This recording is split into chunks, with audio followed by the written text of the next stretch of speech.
আমরা এতটুকু আশা করিনি, আলহামদুলিল্লাহ যতটুকু পাচ্ছি। মিশাবার মাধ্যমে আমি সাকিব ভাইয়ের কাছে যাই, গল্প শোনাই, ভাইয়া পছন্দ করে। বাকি লুকটা আমরা আশা করি ঈদের আগেই রিভিল করে দেব। প্রিয়তমার কারণে, কিন্তু প্রিয়তমার জনপ্রিয়তার কারণে না। আপনাদের কেমন লাগছে এই যে দর্শকদের একটা সাড়া পাচ্ছেন, বিশাল সাড়া? এইটা তো দেখেন অসম্ভব একটা ভালো লাগার জায়গা, অসম্ভব ভালো লাগতেছে। এটা আমার জায়গায় যদি আপনি থাকতেন আপনারও কিন্তু ভালোই লাগতো। সো আমরা এতটুকু আশা করিনি, আলহামদুলিল্লাহ যতটুকু পাচ্ছি। ইনশাল্লাহ এই ধারাবাহিকতা আমার বিশ্বাস সিনেমা হলে রিলিজের পরে একইভাবে চলবে, সবার ভালোবাসা পাবো ইনশাল্লাহ। নতুন কিছু কি মুক্তির আগে আর আমরা দেখবো কিনা? কোর্স দেখবেন, আমরা প্রতিনিয়ত ক্যারেক্টার রিভিল করে যাচ্ছি। আপনার রিয়েল এনার্জির মানে প্রোডাকশন হাউসের পেজে দেখেন, আমার ফেসবুক পেজে দেখেন, প্রতিনিয়তই ক্যারেক্টারদেরকে রিভিল করছি। এরপরে গান আসতেছে, আরও অনেক কিছুই আসবে ইনশাল্লাহ। প্রথম সিনেমা একেবারে দেশের সুপারস্টারকে নিয়ে, এটা কি কোনো চ্যালেঞ্জ ছিল কিনা, বা তাকে ম্যানেজ করলেন কিভাবে? সব মিলিয়ে যদি একটু বলেন আমাদেরকে। দেখেন, প্রত্যেকটা কাজেই মানুষের চ্যালেঞ্জ থাকে, এমন না যে কোনো কাজই চ্যালেঞ্জ থাকে না। আর চ্যালেঞ্জ নিয়ে কাজ না করলে মনে হয় না যে কাজটা খুব বেশি ভালো হয়। সো এই আর কি। আর সাকিব ভাইয়ের সাথে আসলে কাজটা কিভাবে হইলো যেটা জিজ্ঞাসা করলেন, সেটা হচ্ছে যে ওই তো, এটা আমি অনেক জায়গায় বলছি, আমার একটা গল্প ছিল, ওই গল্পতে শুরু থেকেই আমি সাকিব ভাইকে ভাবছি। এবার মিশা ভাইয়ের সাথে কথা হইলো, মিশা ভাইয়ের মাধ্যমে আমি সাকিব ভাইয়ের কাছে যাই, গল্প শোনাই, ভাইয়া পছন্দ করে। ফাইনালি আসলে আমাদের ব্যাটে বলে মিলে যায়, সব কিছু মিলে। এই তো ভারতের এখন তুমুল জনপ্রিয় একজন ভিলেন বলি, অভিনেতা বলি, বা হিরো বলি, যাই বলি না কেন, ওনাকে আপনি কাস্ট করলেন। আসলে এই যে কম্বিনেশনটা, কিভাবে এটা সম্ভব, মানে কিভাবে করলেন একটু যদি বলেন যিশু সেনগুপ্তর বিষয়টা। দেখেন, আমরা যখন স্ক্রিপ্টটা লিখি তখন হচ্ছে যে একটা ক্যারেক্টার বের হয়, এবং খুব ইম্পর্টেন্ট একটা ক্যারেক্টার বের হয়। একজন শক্তিমান অভিনেতা লাগবে এইখানে। সো শুরু থেকেই আমাদের যিশুদার ব্যাপারটাই মাথায় ছিল। এবং আপনি দেখবেন আমাদের দেশের দর্শক যারা আছে তারাও কিন্তু সাকিব ভাইয়ের সাথে যিশুদাকে দেখতে চাচ্ছে। এরকম অনেকগুলো সিনেমা আমরা একটা আওয়াজ শুনতে পাচ্ছিলাম। লাস্ট তুফানেও মানুষের একটা খুব ভয়াবহ লেভেলের চাওয়া ছিল, আমরাও শুনছিলাম যে থাকবে। তো ওই যে দর্শকের আগ্রহ এবং আমার ক্যারেক্টারের সাথে একদম ঠিকঠাক যায়, সব কিছু মিলে গেছে। এরপর তো যিশুদার সাথে আমাদের কথা হয়, আর যিশুদা তো ইন্টারভিউতে বললই, আলহামদুলিল্লাহ মিলে গেছে আর কি, এইভাবেই নেওয়া। আসলে কি বরবাদ 2 আসবে কিনা? দেখেন, এইটা আসলে ডিপেন্ড করে গল্পের উপরে। গল্পে যদি ডিমান্ড করে তাহলে তো হবেই। যেমন আমরা তুফানে দেখছি যে গল্প ডিমান্ড করছে, এমন একটা জায়গায় যা শেষ হয়েছে, দর্শকের আগ্রহ জাগছে যে না, তুফান 2 আসুক। সো বরবাদ তো আসলে এই ব্যাপারে এখন আমি কিছুই বলবো না, কারণ এটা তো একটা গল্প, এটা আসলে এখন একটু বলা মানে রিভিল হয়ে যাওয়া। সো এটা চাচ্ছি না বলতে, এটা পর্দায় দেখা যাবে ইনশাল্লাহ, তখন হয়তো আপনার এই কোশ্চেনের উত্তর দিব।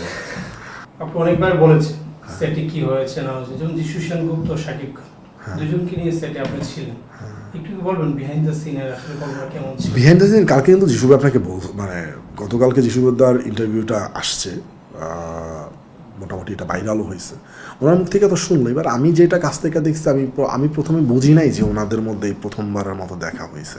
আমার কাছে মনে হয় না আমাদের দেশের মেগা স্টার আরেক দেশের স্টার, তাদের সাথে কোনো না কোনো জায়গায় দেখা হইতে পারে, ফ্রেন্ডশিপ থাকতেই পারে।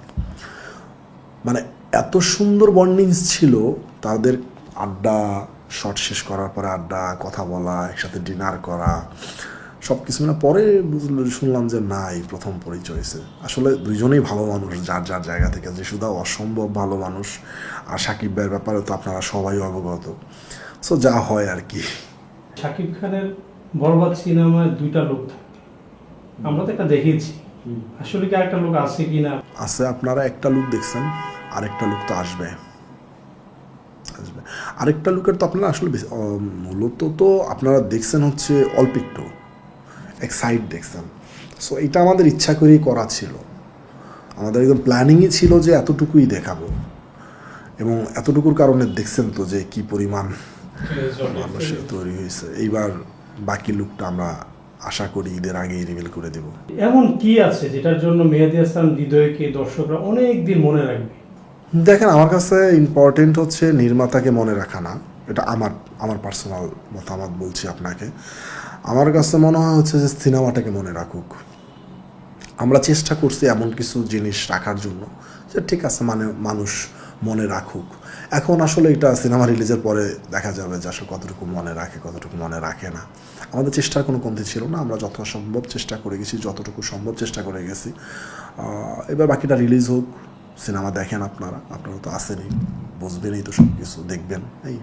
প্রিয়তমা খ্যাত অভিনেত্রীকে নিয়েছেন, যিনি প্রিয়তমায় অভিনয় করে অনেক জনপ্রিয়তা পেয়েছে। ওইটা কি আসলে প্রিয়তমা সিনেমার জনপ্রিয়তা পাওয়ার কারণে ইদিকা পালকে আপনি নিলেন, না গল্পের প্রয়োজনে নিয়েছেন? দেশ জুড়ে তোলপা ওয়ালটন ফ্রিজ কিনে আপনিও হয়ে যেতে পারেন মিলেনিয়ার। প্রিয়তমার কারণে কিছুটা তো বলাই যায়।